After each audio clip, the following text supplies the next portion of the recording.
client or a citizen that comes in for services and they have a bad attitude, what is the one thing that I know for sure about that person? That they haven't gotten their goals met.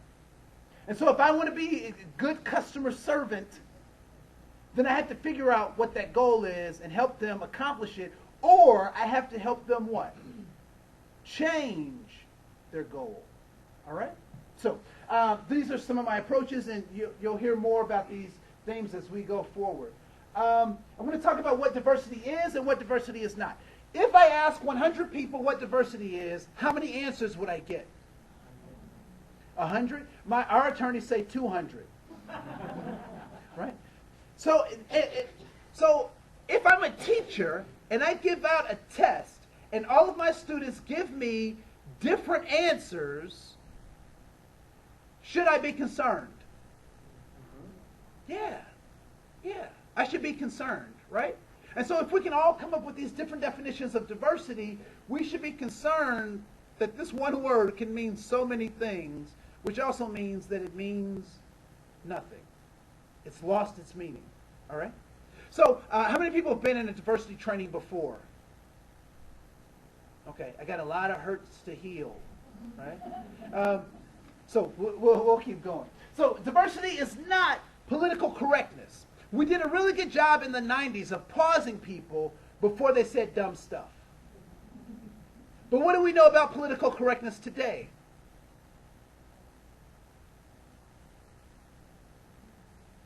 What is political correctness today?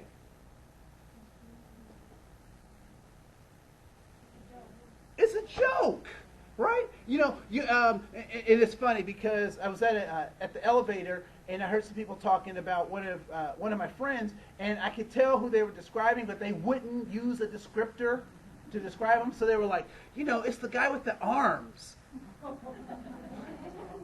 You mean Jeff, the Asian guy? They're like, yeah, him! So political correctness has become a joke. It's just difficult to even have conversations about stuff. I remember one time I was doing a presentation and a woman stands up and she says, Andre, I just want to know why all the colored people are moving into my neighborhood. How do you think the audience responded? Yeah, I think I heard it. They went, right? And why'd they go, because you're not supposed to say colored people. But you can't say people of color. But that's a whole other conversation too. So she's standing there, and what I notice about her is that I can tell that she does not have a lot of stamps in her passport. I can tell that she hasn't gone to the Ivy League schools of the Midwest and have all the fancy vocabulary. But I did notice that she had the courage to stand up and ask a question that nobody else did. So what was my responsibility to her? What was my responsibility? To answer her question. All that political correct stuff we can talk about later, and I can teach her about how to say stuff and how not to say anything, but I had to honor the light that I saw when she asked that question. Because I've also been in conversations with other folks who've had the right words, but as they're talking, your skin just crawls. Anybody had encounters with those people? They had the right words, but their heart was just nasty. Right?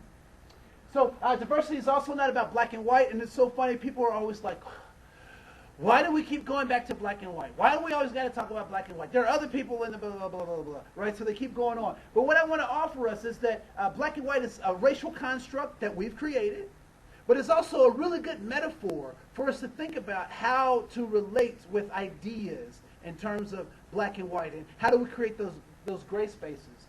And I will say that you cannot go to trigonometry until you pass algebra. Some of us are trying to get past and deal with other issues, other diversity issues, when we haven't really settled on how we deal with this.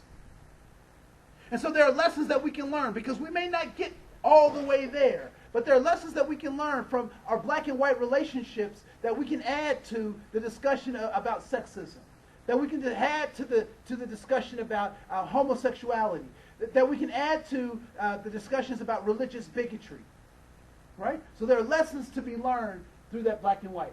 Diversity is also not about blame, guilt, or fault. Do babies care who changes them? No. You change a baby and they are just as happy as can be. Right? But you got to watch out for those boys because they get too happy sometimes. Right? That's bad. Anyway, so and also when we blame or we guilt people or we put fault on them, are they energized to be helpful? No. Right? They're not energized to be helpful. Diversity is also not about therapy. I have to say I enjoy, horror stories and all that kind of stuff. But all too often, diversity trainers, that's the sweet spot. If I can get somebody to cry, I just won. Right? There are places for that, and therapy is one of those places. Diversity training is not one of those places for me. Other people are called to that. I'm not. Because if you start crying, I might cry, and that's embarrassing, right? Also, diversity is not meritocracy, and meritocracy is that concept that if you work hard enough, you can be just like me. What's the problem with meritocracy? That concept that if you just work hard enough, it's not always true. What else? Different abilities. What if I don't want to be like you? Right? It would be a shame for LeBron James to play basketball the way I do. That would be a shame, right? So we all have different abilities. We all have different talents and gifts, and we should be able to explore those. And some of these systems just aren't designed to be equitable systems. I look at all these movie stars, and they're beautiful people. Except for that Christopher Walken. I don't know how he did it. That is an ugly dude. So it's not about meritocracy. And lastly, diversity is not about tolerance. And people get nervous when I start talking about this because they're like, school curriculums have been made around this tolerance stuff. There are books and websites, and people have built their whole career on this whole concept of tolerance. But what does tolerance mean? You're just tolerating it? You're not accepting it? What does tolerance mean? To put up with, right? Now, I have to say this. I love my sister. I love her kids, and I love my brother-in-law. That dude came to visit, and I tolerated him. Why? Because I knew when he was going home. When we talk about tolerance, the underlying thread in that is that we will put up with this stuff until we no longer have to. Are our communities getting less diverse? Are our human relationships getting less complicated? I would hope and say no. So that's not diversity. So Andre, but I was taught that political correctness and that everybody needs to work to pull themselves up by their bootstraps using meritocracy, and that tolerance is a good first step. So what do you say about that, Mr. Diversity Trainer? This is what I say. Babies drink milk. Why do babies drink milk? It's all they have. What else? They like it. It's what we give them. And it's the earliest form of nutrients that they can take in, right? So political correctness and meritocracy and tolerance, these are really good first steps. But babies start with milk, and at some point they have to move on to tofu. I'm a vegetarian. So those are great first steps, but oftentimes we start on these steps and then we go, I'm done! Diversity is over! Right? When these are just paths or steps on the path. So what is diversity? What I'd like to offer you that this is a way to think about diversity. That there is dignity and honor in being human. What is dignity? What's dignity?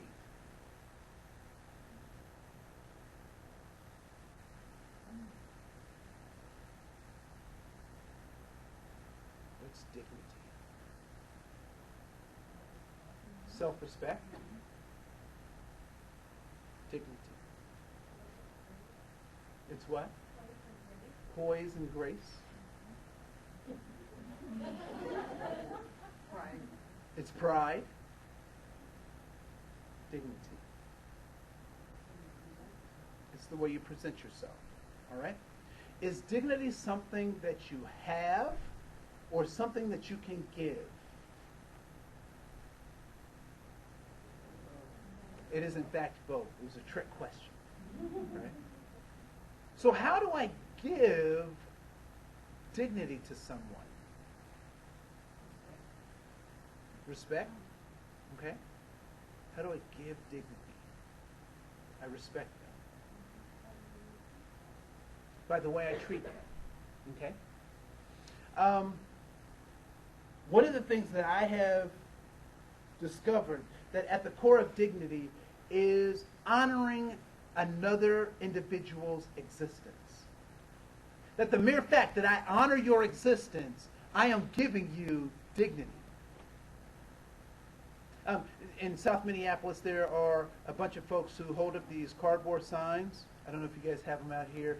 And on the signs it says, "We'll work for ... Right? You've seen those folks? And they want lots of things. What do they want? They want work. They want food. Anything else? They want money. Right? But what do you think I give them? I give them dignity.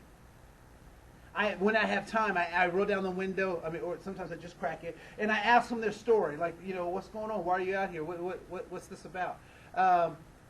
Other times when I don't have time, I make eye contact with them. I smile. Now I know some people are gonna will be like, well, in certain cultures you're not supposed to look at people in the eye, but you know what I'm talking about in terms of when you recognize someone because they exist, right? So that's dignity. What is honor?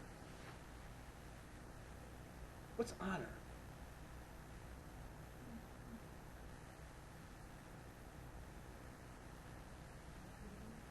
Appreciating, okay? Honor is appreciating. What else is honor? It is respect.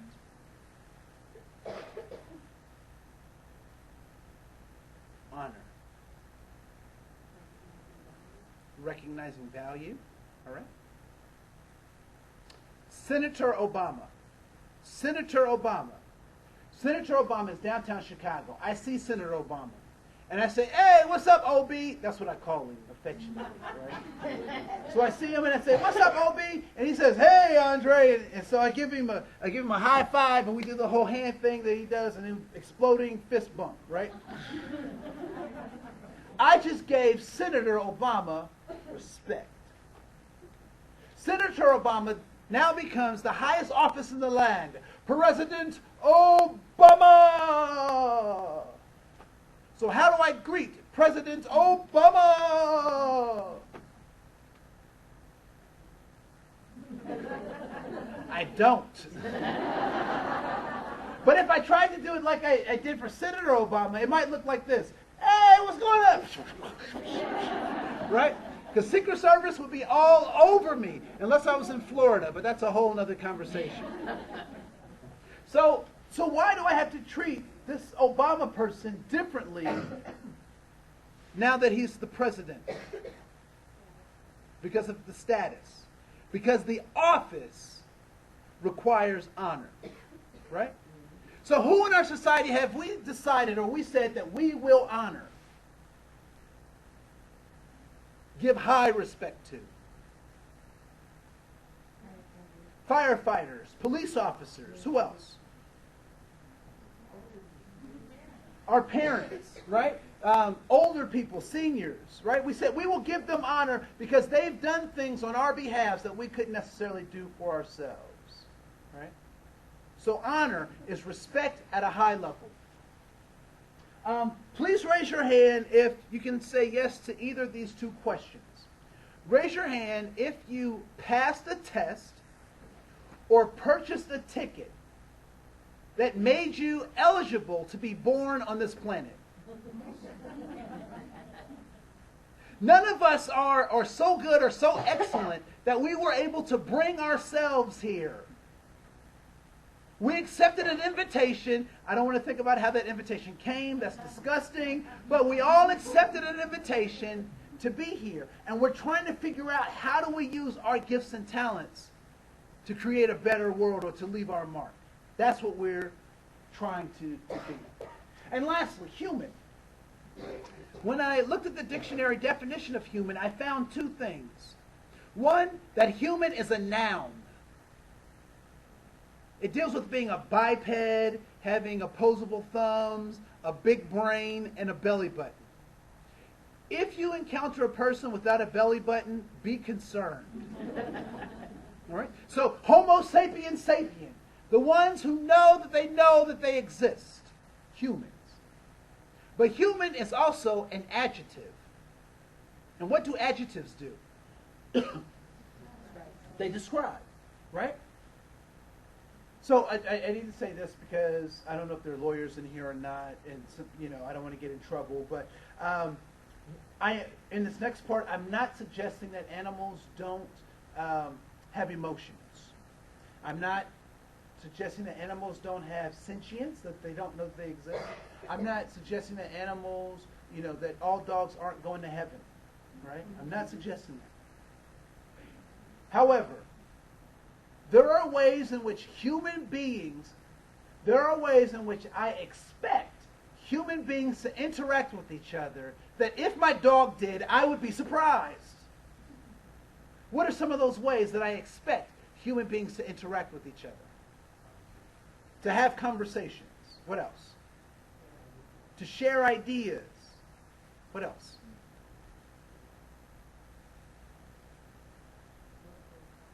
Work for a cause. Animals live by what rule? Survival. What else? Instinct. What else? What else would you call it? Taking care of number one. The strongest survive. Right? As human beings, what do we live by?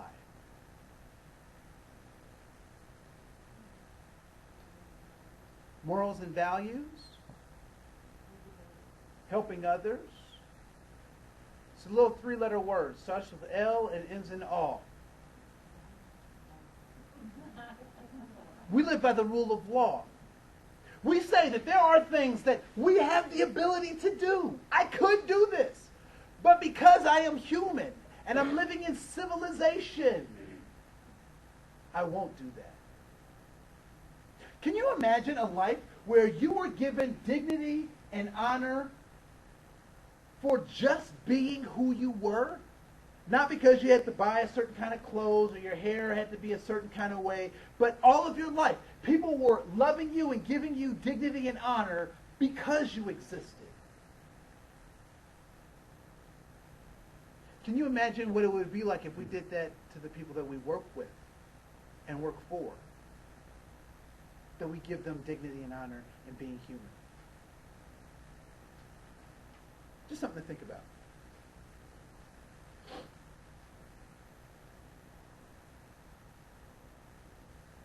What I'd like for you to do, I ask you to grab a piece of paper, to have a piece of paper, and I'd like for you to make just a rough chart on that piece of paper that looks like this. And on this side of the chart is a list of people or groups that you've learned from. All right? So you've learned from your parents, your friends, your school and workplace, TV and movies, and personal experience. All right? It can be a rough chart. It doesn't have to be exactly like that. And then here are categories of people that you may have learned about. So African Americans, European Americans, Latino Americans, Asian Americans, disabled Americans, and Native Americans. All right? So if you can make that chart really quick, I'll give you a couple of minutes to do that.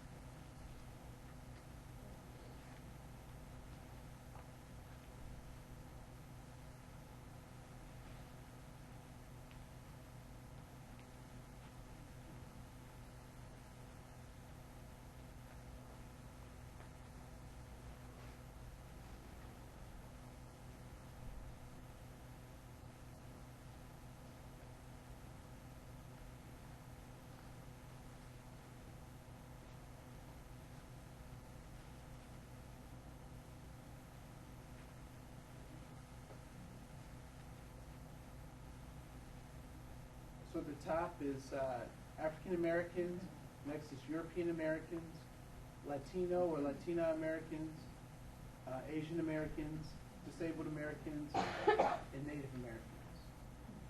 And then this column here is parents and family, friends, school and workplace, TV and movies, and personal experience. All right? So what I'd like for you to do is we're going to use this matrix to just kind of sort through some stuff about where we learn different kinds of things. And so what I'd like for you to do is where you learn something positive, I want you to put a plus. All right? In any of those categories that you had, if you learn something positive, put a plus. If you learn something negative, or they taught you something negative, I want you to put a negative. So if they taught you or you learned something positive from that group, put a plus. If you learned something negative or they taught something negative, put a minus. And if you didn't learn or they didn't teach anything about those folks, put a 0. All right? You can have pluses and minuses in each of these categories. All right? But I will say that the size of your plus, a big plus means you learned a lot. A little plus means you learned a little. All right? A big minus means you learned a lot. A little minus means you learned a little. All right? So you can have pluses and minuses in each of these categories. Or you can have a 0. So if you can do that right now, I'd appreciate it. For all of the categories.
All right, stop right where you are. What I'd like for you to do is, well, first of all, where you have pluses and minuses, that's none of my business.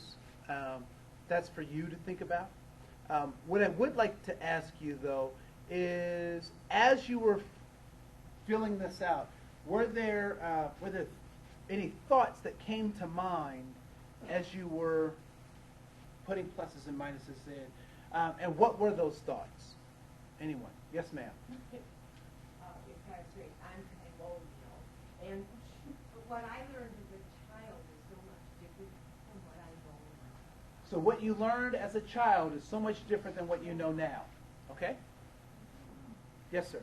What I learned from all people from personal experience is different from what I hear from other people. Okay? So what you learned about people from personal experience is different than what you heard from other people. Okay?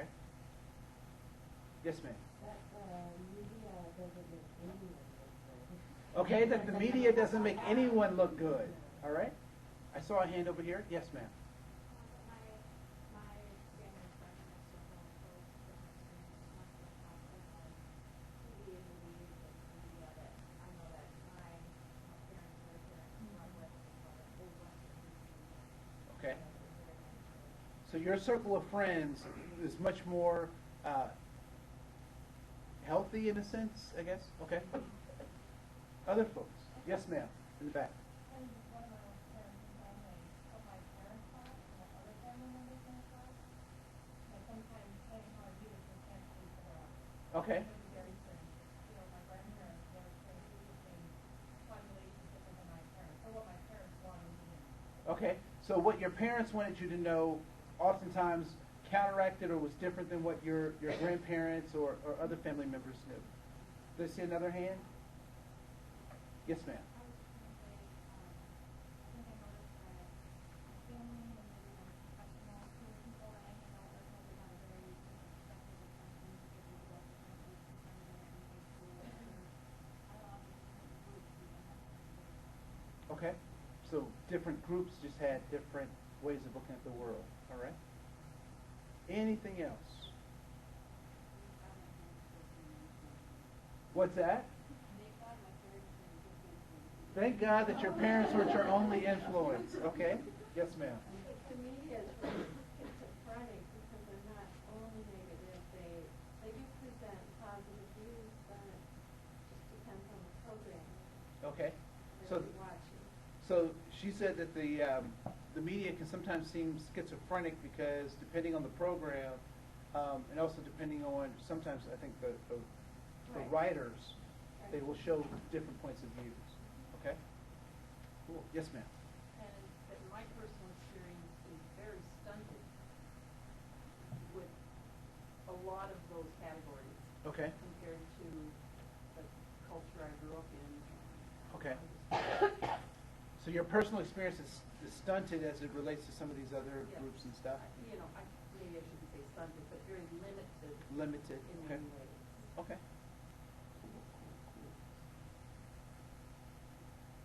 Anything else? Yes, ma'am. I think that also how you were able to like with the other areas of community more in line with who was on that project or the interaction. Okay. So depending on your exposure and your interactions with each of these groups. Now, it's funny. I was doing a workshop over in St. Michael, and you know, I've been doing trainings for a while, and it's so refreshing to get revelation yourself. You know, I mean, even as a trainer and stuff. And so I was in the session, and it just hit me. I was like, ah, right. Where I have had negatives in any of these groups, the negatives have been for the group. But when I thought about my positives, I had positives for individuals in that group, right?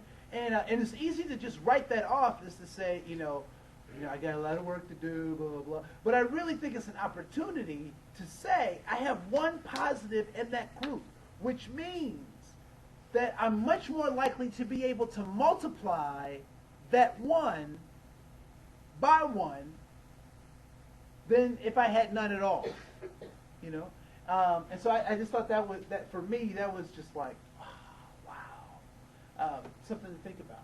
So, I just want you to reflect on that.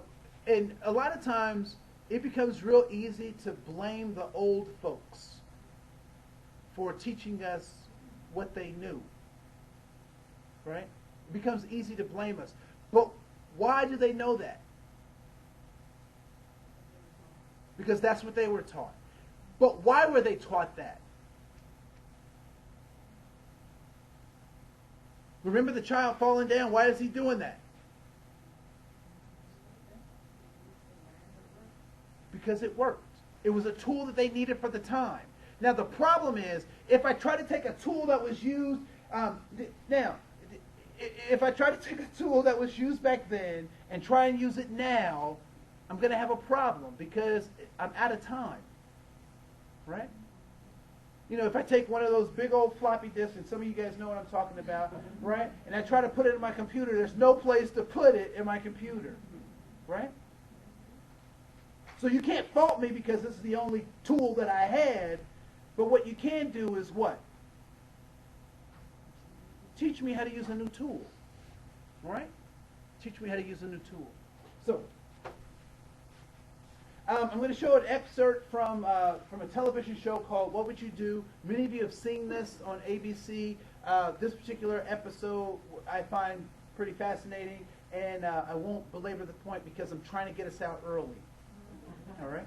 So here we go. Here we go. Hello, and welcome to the opening show of our primetime series, What Would You Do? If you see something and you think it's wrong, do you step in or do you step away? What people say and what they do aren't always the same. That's why our hidden cameras are so revealing. In our first scenario, we weren't sure what to expect when our opinionated man behind the counter meets the Muslim woman in a headscarf. Deep in the heart of Texas, at this little roadside bakery, bigotry is being served with a coffee advantage.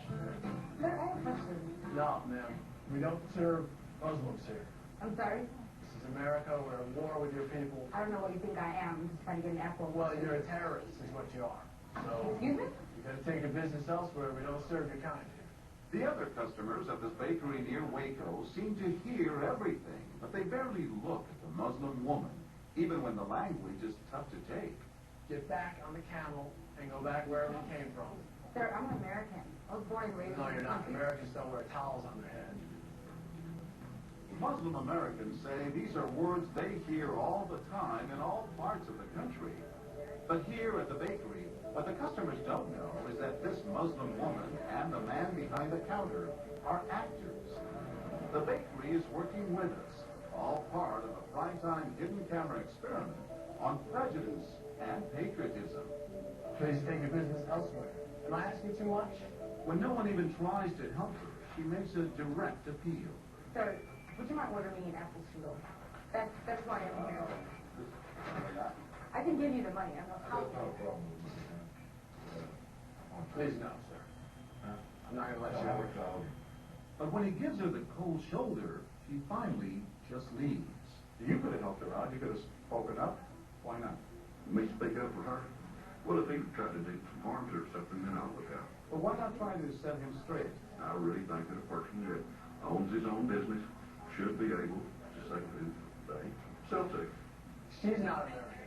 Others seem to agree with our actor as to who's an American and who's not. Is it all based on the way we look? I'm an American citizen. I just would like an apple strudel, please. Well, I'm sorry. Then why don't you dress like an American? You're This so is for American. religious purposes, sir, and I don't think you have any right to say anything. So I'm religious. I don't wear, Halloween costumes around. I mean, am I wrong here, sir? I run my business the way I want to run. That's right. I've been here without shoes and skirt on. This customer is adamant that the man behind the counter is doing the right thing. But the fact is, it's against the law to deny service to someone based on their race or religion.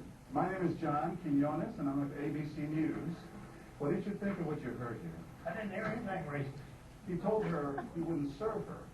Well, he can say he wouldn't serve you if you come in here barefooted without a shirt on. But she wasn't barefoot or without a shirt on. Well, she wasn't dressed right. What do you mean? If I run the place, I'd do the same thing. You wouldn't let Muslims shop at your store? I sure wouldn't. We never expected customers to be so candid. How do I know you don't have a bomb in there? Watch what happens this time when, once again, our Muslim woman is denied service This is not right. and again leaves. I mean, we reserve the right to not serve. That's right. Certain countries. That's right. That's, I appreciate seeing that. I think that's the first time I've ever seen that. He not only commends the man behind the counter for his discriminatory behavior, but he gives him the thumbs up, not once, but twice, Good job. All right. as he leaves. Can I talk to you, sir, for a second? But when I approach, Sir, we're with ABC News. there is no thumbs up for me. We staged a little experiment in there to see how people would react to that kind of attitude. Yeah, I'm American. I am an American. That man took it a bit farther, telling me I'm not an American. He was threatened. Jack DeVideo is a social psychologist at Yale University.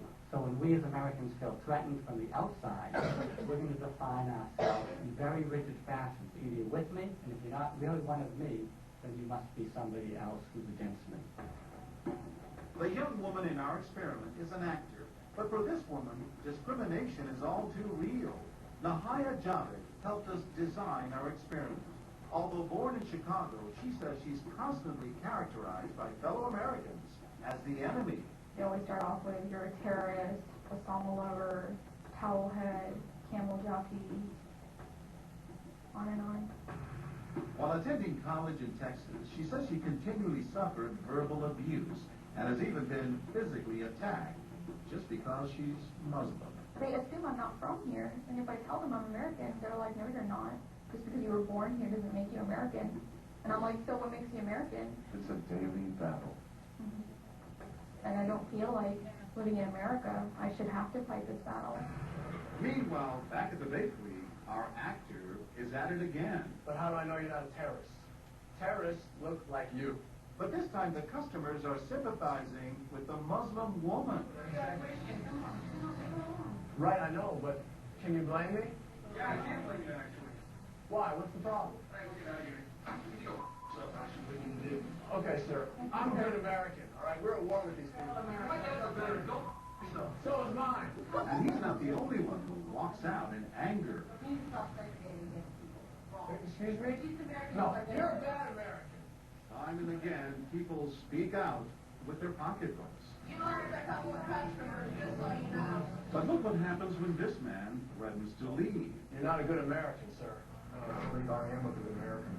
My son just came back from serving in the Army for over a year in Iraq, and that has nothing to do with her right. I understand that, and I hear what you're saying, but I can't believe you would be so discriminatory. I'm deeply offended by it. I'm sorry to offend you, sir, but I've got to live with myself. Seething, the man vows to fight back.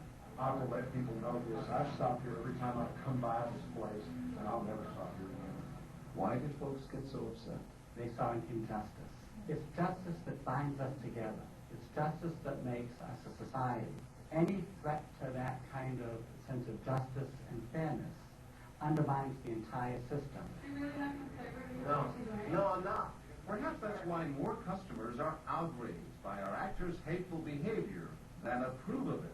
You're not dressed like an American. But no one is more persistent than these two young women who can't believe what they're hearing. Take your jihad, take it back out to the parking lot. Excuse me?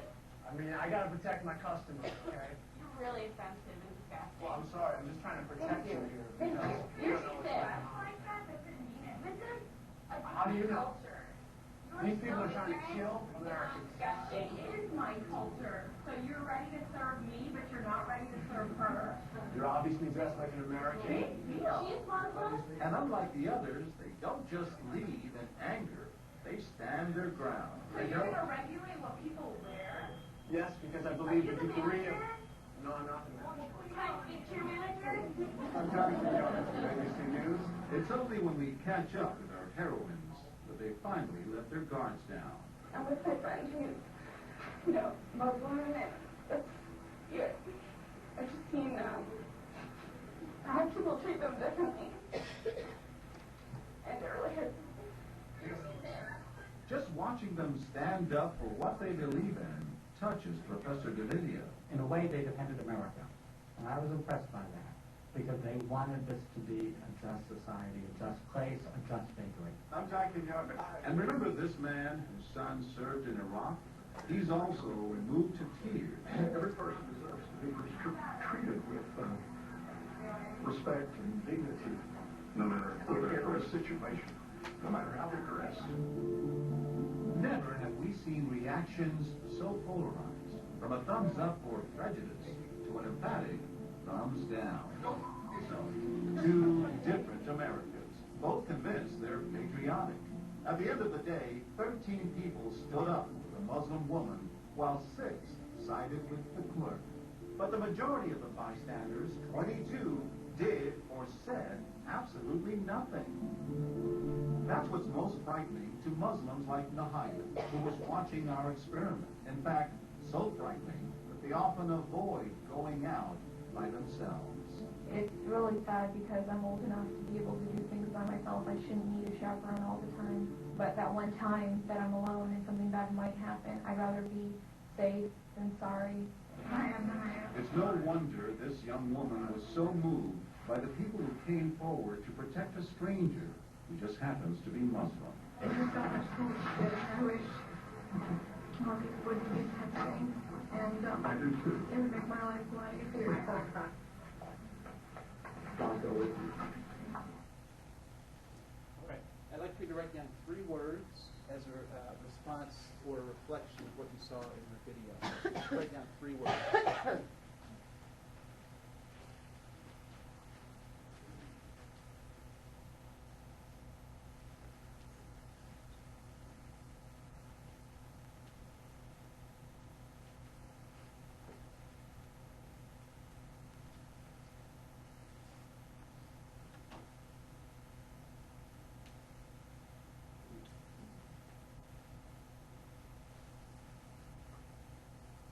All right. Who'd like to share one of their words? Yes. What's that? Far to go. We still have far to go. Yes. Compassion. Others. Courage to stand up. Disturbing. Yes. Embarrassed. Ignorant. Sadness. Scary. Fear. Hope.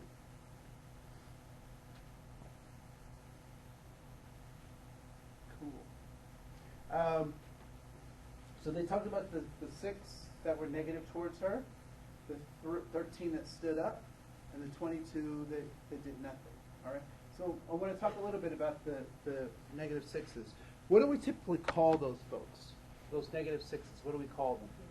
We call them bigots. What else do we call them? Racist, prejudice, ignorant,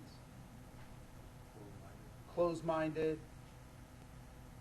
And when we make those declarations to them, do they go, "Thank you"? Is that what they do? What do they do? They justify. Do they pay dues to that organization to be one of those names you call them? Probably not. And actually, if you ask them if they were, their answer more often than not is what? No, that's not me. What are you talking about? I'm not. I have a friend who, or I dated somebody that was, or I am so-and-so, right? But I got to tell you, I love these negative 6s. Love them. Love them. Because when I see a kid in big black boots and black pants with black t-shirt and skinhead and swastikas and piercings and tattoos, what do I know about that kid? I know I might not want to deal with them. Or I might want to. You know what I'm saying? I have a choice. I know what I'm dealing with. I have an idea. Right?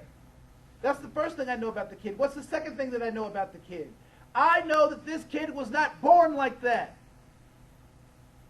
Because his mom would be really mad if he was. I'm sure the boots would hurt a lot. Right? So why is the kid operating like this? Why is he falling down? Because at some point it worked for him. When will that kid stop doing all of that stuff to himself? When it stops working. Okay? So I love these negative 6s. The other thing that I think is really super about the negative 6s is that because he learned how to be that way, why do I get excited and enthused about seeing him? He can learn another way. And this might be the time for me to teach him. I might be that teacher. You might be that teacher. But he can learn another way. Oftentimes, the negative sixes get disconnected from reality and humanity. She can't have an apple strudel? Really? I'm doing my job by making sure that we don't give those people apple strudels. Right? They also get disconnected because we disconnect ourselves. Any good people in here, raise your hand if you are a good person. Oh, come on. Raise your hand high if you are a good person. There's no trick to this question. Are you a good person or not? Okay. We're going to come back to it. One of the things that happens is we good people, because we're good people, we're not like them. We don't have their problem. Right? And it's funny because even at the beginning of the video, they set that up for us, right? How'd they set up the them versus us kind of thing in the beginning of the video?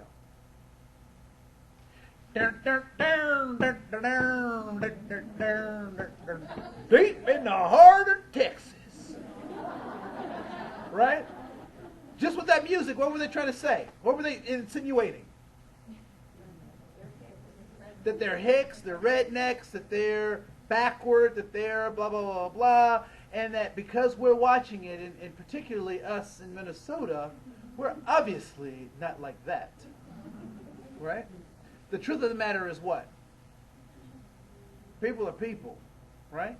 And if it happened there, it will happen here. I have videos to prove that.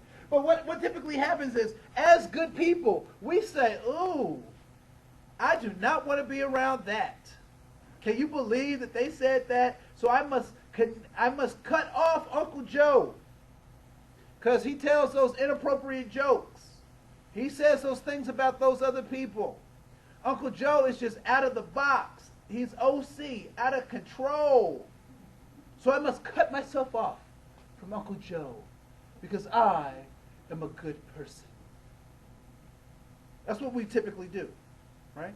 But what happens to Uncle Joe when we cut him off? I was watching Animal Planet, and they were following this coven of wolves, this pack of wolves, and they showed their life. You know, they had the little puppies, and they were and wrestling around and tussling, and they were showing them in their kind of teenage years, and then towards the end of the show, they were preparing for the hunt. Right? And it was like Merlin Perkins was inside their heads talking about their plans, right? I don't know how they do that. How do they get inside animals' heads and know exactly what they're going to do, right? But at any rate, so they're organizing this hunt, and so I can't remember if it was an elk or a moose, but at any rate, it was one of these these big animals. And so they go after them, and the plan is that some of them will go this way and some will go that way. And then this one wolf decides to jump on the hind quarter of the elk, right? So he jumps on the back of the hind quarter, and the elk, boom, kicks him, breaks his hip. What's this wolf's destiny now? Die, right? To death. I mean, he's going to die, right? And so he knows he's going to die. The pack knows he's going to die. And so what decision does he make? To leave the pack, right? And because he's leaving the pack, because they're social animals, they do best when they're with other wolves. His death is now what? Certain. It's certain. So he goes off to die. What happens when we have negative sixes in our lives and we say, I am a good person and I can't deal with them, so I must cut them off? What happens to that injured wolf? That person you just cut off is now, their new destiny is what? To die of their illness. But the thing about humans is we're more sophisticated than wolves, right? So when people are left to die with this illness, what they do is they find another pack. that believes the same illness that they believe. And those same individuals start breeding. Because we good people, we can't be around that stuff. How do we get these sick wolves healed? Yes, ma'am. You and I had a client that was articulated basic, and I stood it as long as I could until he said, that makes me feel really bad in this business. Okay, so we say something is one way that we heal them. How else? Demonstrate other behaviors. We demonstrate other behaviors. So I'm in high school, and I remember this particular incident. The kitchen was where we would congregate in my house, because my mom was cooking dinner, we were doing homework, we were laughing and joking, and I think to this day she still keeps an ironing board in her kitchen. It's just kind of funny. And so I had put my clothes out for the night before, for the next day of school, and so you can iron and have that nice, clean press look when you go to school. And so I left my clothes out the night before, and this particular night my mother cooked fish. She fried some catfish, right? Love catfish. The aroma was all in the house. It was great, right? I mean, it was just like, catfish. Just excited about it, right? So I grabbed my clothes, not thinking, I just grabbed my clothes. I head to school. I get into my first period class and realize that I have a problem. What is my problem? Catfish. I smell like catfish. You're good people. Why did I smell like catfish? Why did I smell like that? Yeah, because my clothes were in the kitchen. It was in the vicinity of the catfish, right? The aroma. I didn't spill it on me. I mean, it wasn't really next to me, but I was in the atmosphere of this catfish, and my clothes absorbed it. So I smelled like catfish. What do the people who are around you smell like? Do they smell like your goodness?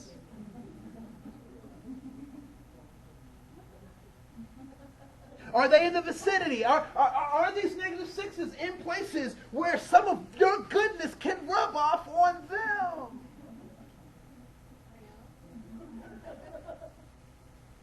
One of the things that's real interesting is what would happen if I gave orange juice exclusively to an orange tree? What would happen to the tree? It wouldn't do very well. Why would it not do very well? It needs water, right?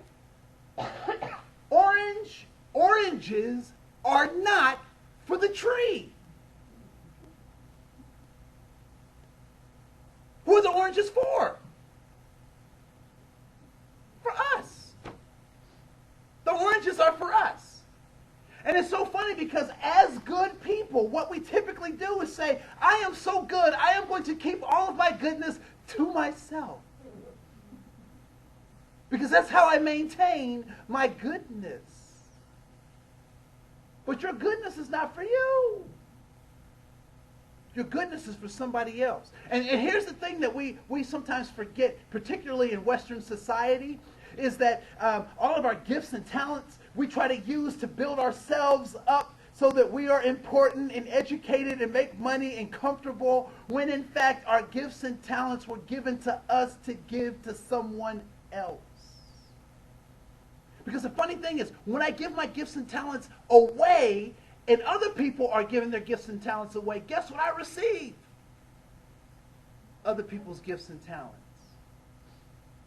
The worst thing you can do for yourself is to keep your goodness to yourself. And so these negative sixes get disconnected like that by a number of us keeping our goodness to ourselves. The positive 13s, I love them because they stand up, they have courage and, all that good stuff. They know how to stay connected. They find allies. What does it mean to be courageous? What is courage? If I was king of the forest. Right? Courage. What's courage? Okay? When to stand up for your beliefs. Even when you could endanger yourself. Confidence. What is the precursor? What's the precursor to courage?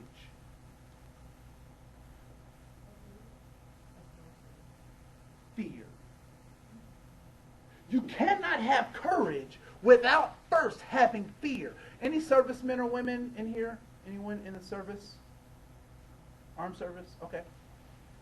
One of the things that they do in the military is that they understand that people have to go into fearful situations. So there's some things that they do to prepare them for that. And when I talk about fear, I'm talking about not only that that anxiety of unknowing that we sometimes feel about the future, that fear, that anxiety, emotional feeling, but I'm also talking about a level of respect that we have for a thing, right? Anybody here swim? Yeah. You have to have respect for the water, yes? A fear of the water, because it can be so great that if you are disrespectful to that water, it will control you, right? So courage. To have courage, we must first be afraid. But what the military does, and you guys know it, in the sheriff's office, you guys deal with this all the time as well, right? One of the things that you have when you're in situations where you have to be afraid is that you have training. You've practiced these worst case scenarios, right? You also have supplies. You have resources that you can garner. And then you also have teammates, other people that can help you be courageous. And so the 13s are really unique because most of these people who've stood up have done it before. And they've learned from their experiences, right? How many people have emergency disaster plans at home? Oh, naughty, naughty, naughty, right? Create an emergency disaster plan when you get home. Second thing you need to do is create an emergency diversity plan when you get home. What happens when that person says that off-colored joke or that off-colored remark, right? Typically, these 22s, part of the reason they don't speak up is because they're caught off guard. They're like, oh, what do I say? What do I do? Right? I was at, I have a lot of Cub stories. I don't know why I have so many Cub stories, but I do. And so I'm at Cub, and there's a woman in front of me, and then there's a woman in front of her. And the woman in front of her, I can tell English is not her first language, and so Spanish is probably her primary language. So she's trying to communicate with the cashier in broken English. And she's got a cart full of groceries. She's got 4 little kids, and she's in the candy aisle. So she's got all this stuff going on, right? And so the woman in front of me is doing this. I'm a diversity trainer. I know what's going on. So I say, I got my PowerPoint in the car, I got some I got some stuff I can really help out. And then all of a sudden, I just stop and I do something that my students taught me. And so I stand right behind that woman, I take a deep breath, and I go, that's it. When I did this, what happened to that woman's behavior?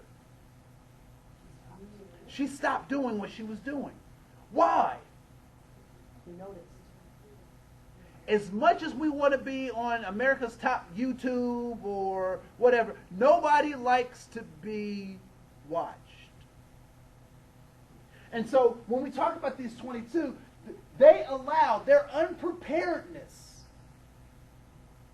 to stop them from doing things oftentimes that they know they should do. But there's a way to overcome fear, right? You practice. You know, those people who can swim really well, at some point, they didn't swim so well. But after you get that stroke in, right? Through practice. The 22 are often called the silent majority. Many of you may not be old enough to remember this guy, but there was a guy by the name of President Richard Nixon. You know, he's the president that looked like a potato. I am not a crook, right? He coined this phrase, the silent majority. And what did he mean by the silent majority?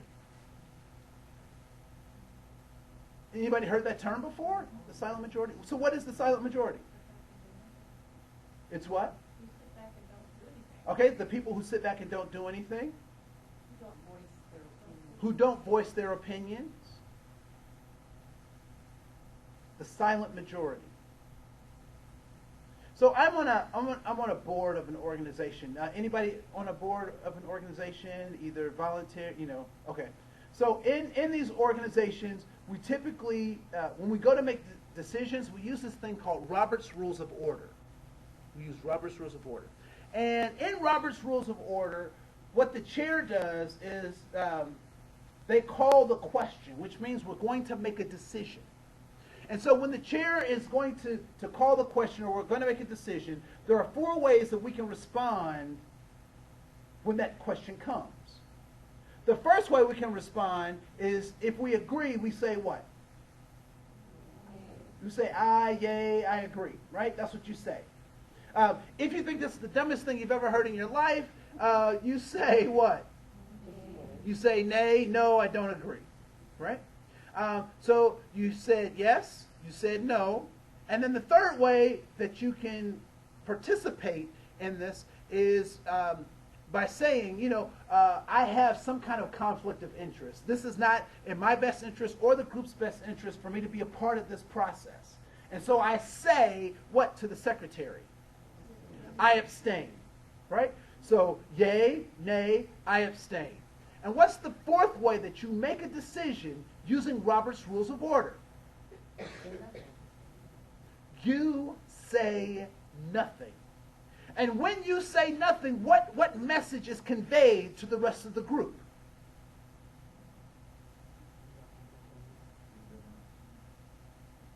That whatever you decide is good enough for me. And so when we think about these negative 6s, these negative 13s, where do the negative 6s get their encouragement to act the way they do? From the 22, right? From the 22. Now, and it's really interesting. These 22, and in 100 years, it'll be funny to see if there's a third book of Kings. Martin Luther the King, right? Because what we've done with Martin Luther King is we've made him this icon of peace and justice. But this dude was getting really upset.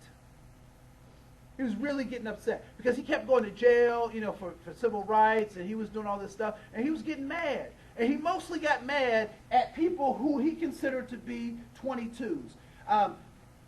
I would encourage you to read The Letter from a Birmingham Jail. That's a suggested reading. If you haven't already read it, I suggest that you read it.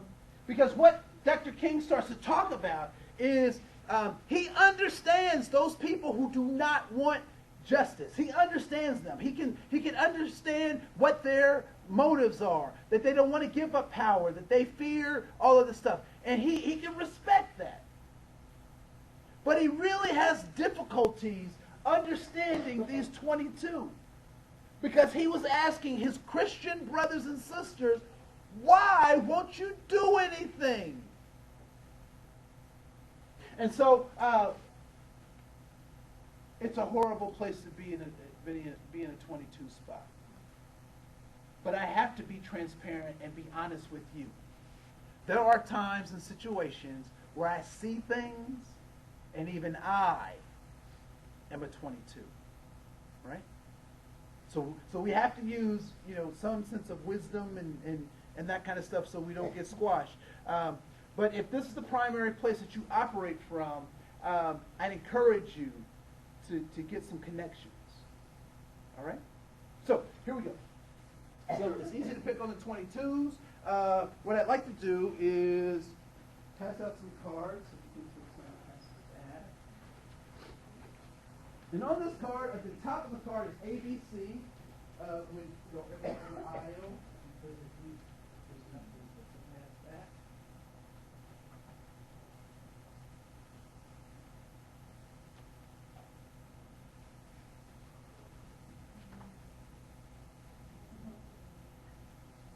So at the top of the card is ABC, and on the bottom is 1, 2, 3. And I want you to tell me, what is that a picture of in letter A?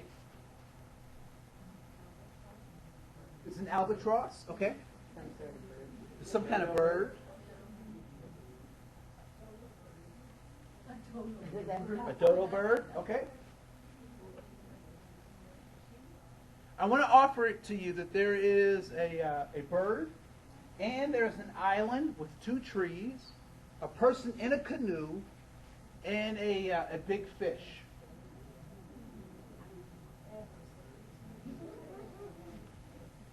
I think they need the glasses for half of those things. I will only get glasses when my arms get too short.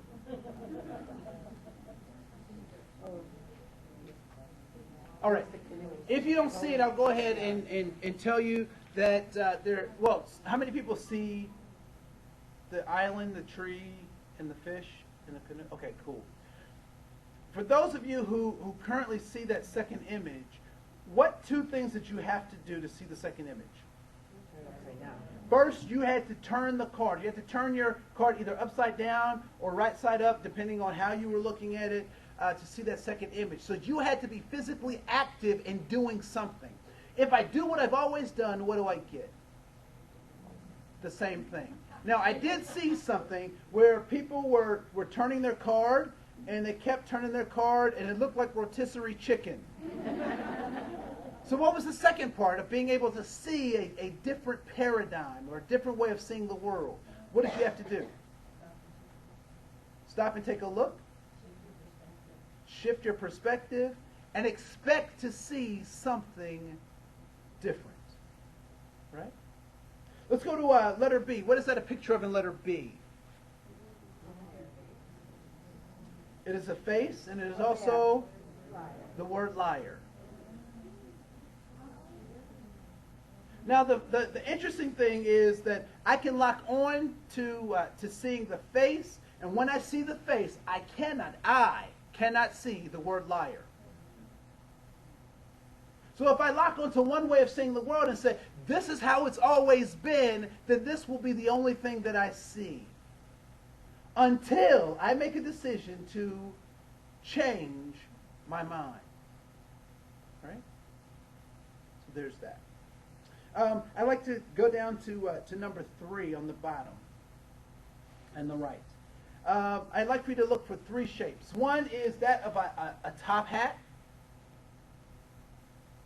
I'd like for you to look for an arrow, and then something that looks like a finger, kind of like at those basketball games. We're number 1, right?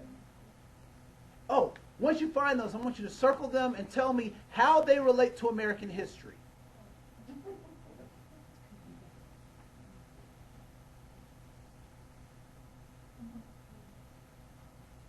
All right, anyone see the hat? How does that relate to American history? Abe Lincoln. Abe Lincoln.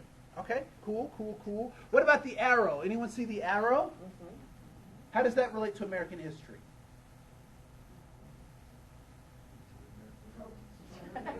What's that?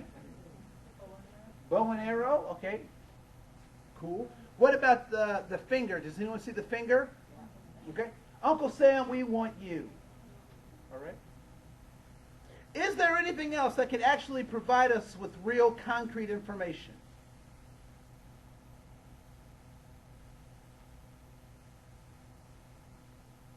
There's a word. What is the word? Fly. Capital F, capital L, capital Y.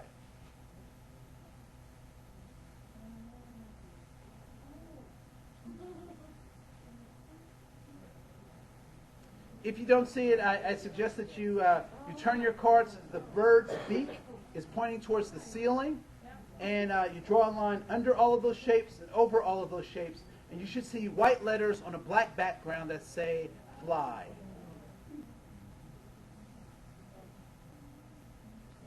Some people see it, some people don't, and some people are faking it, and it's okay.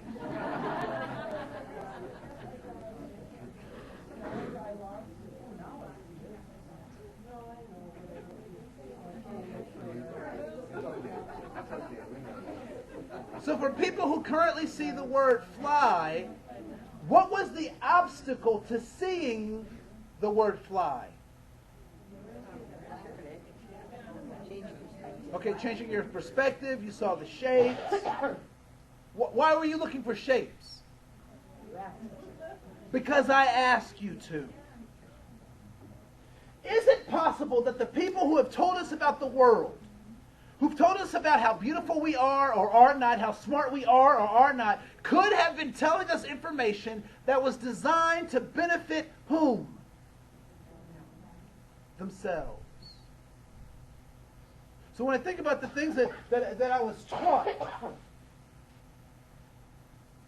through the media, the things I was taught from my parents, the things that I was taught at school, is it possible that I was being taught things that benefit someone else? So how do I know if I should be looking at shapes or looking for the word fly?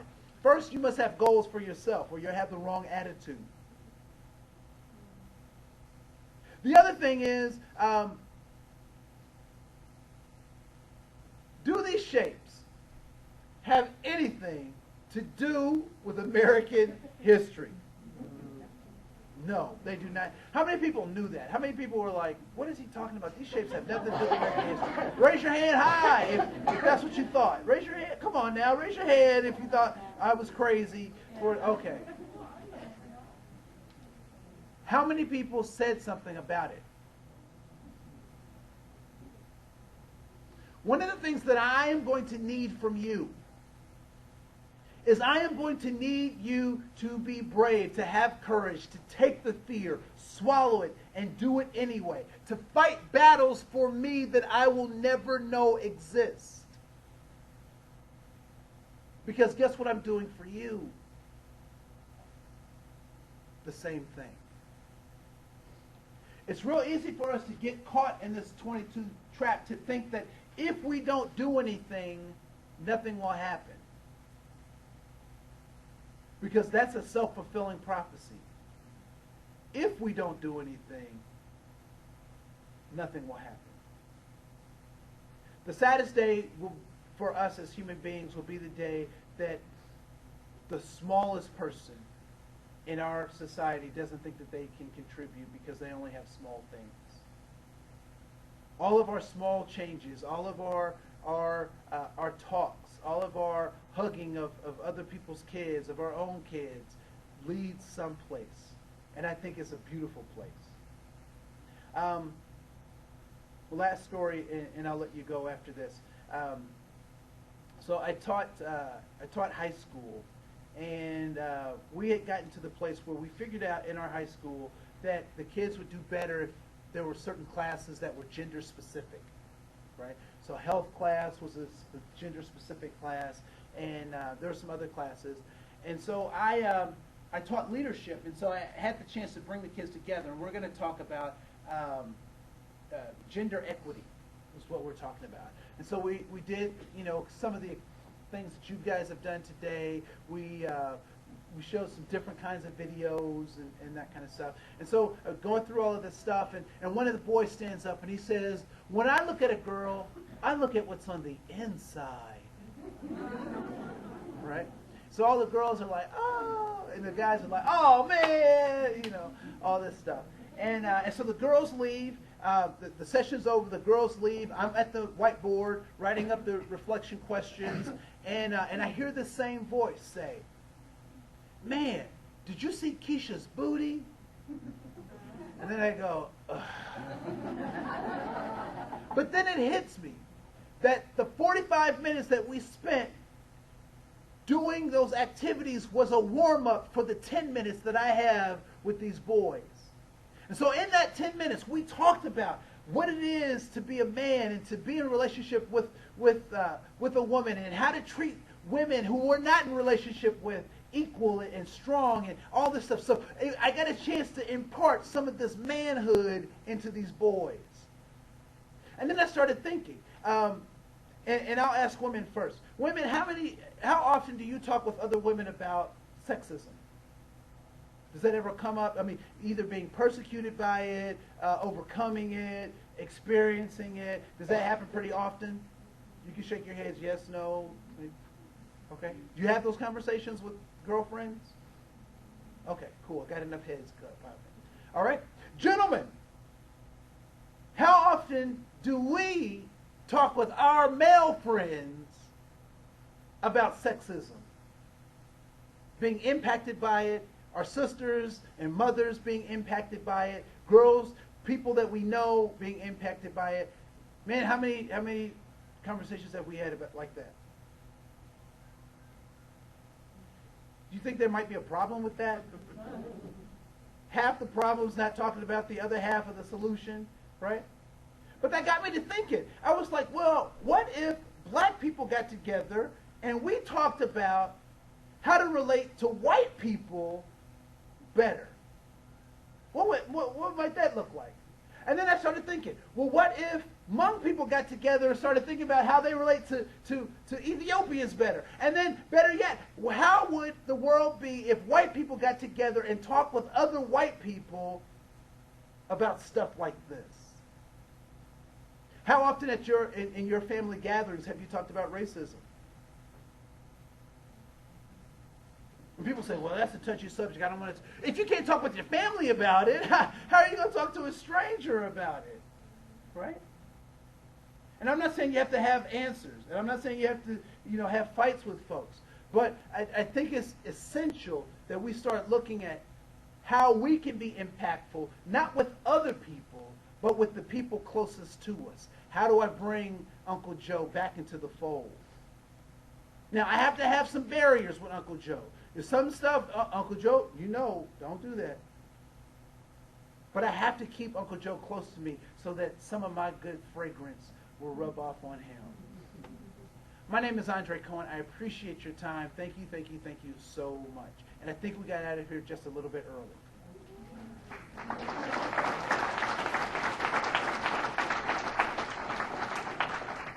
Any questions, comments, observations? All right, enjoy your weekend. Thank you.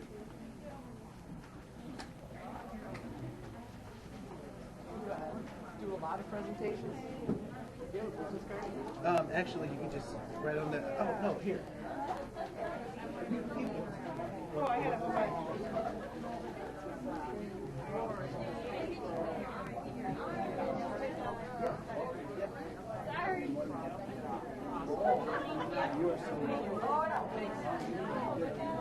What is your name? Annette. Annette? Havish. Nice to meet you. What's your name? Havish. Peterson. Well, yeah, for whatever reason. Thanks, Havish. No problem. Okay. I kept Havish for work. It was easier. I was here for many, many years prior to that. Yeah, definitely enjoyed it. Yeah, it was good. Yeah, well, I'll put your name down on my list. I hate when you're looking for something. Oh, sweet. Yeah, I do a lot of stuff with law enforcement, so it's always fun to go up there and... All right, thanks. Not about